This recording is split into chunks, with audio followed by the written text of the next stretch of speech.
Pre svega zadovoljstvo mi je da se danas nalazimo u Nišu, da otvorimo konferenciju uloga žene u ruralnom razvoju.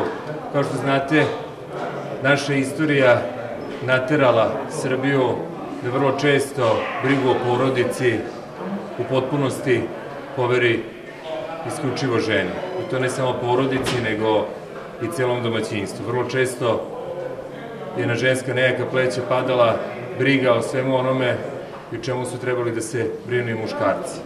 Iskreno se nadam da će u budućnosti uloga žene biti daleko više cenjena i iz tog razloga Ministarstvo poljoprivrede je ove godine odvojilo čak 80 miliona dinara za one ekonomske mere na selu koje će uključivati i emancipaciju, podizanje kvaliteta života i svega onoga što je potrebno da se u ruralnim sredinama i bolje živi i da žene u ruralnim sredinama mogu da nađu svoju budućnost na barem onakav način kako to nalaze i druge žene u gradskim sredinama.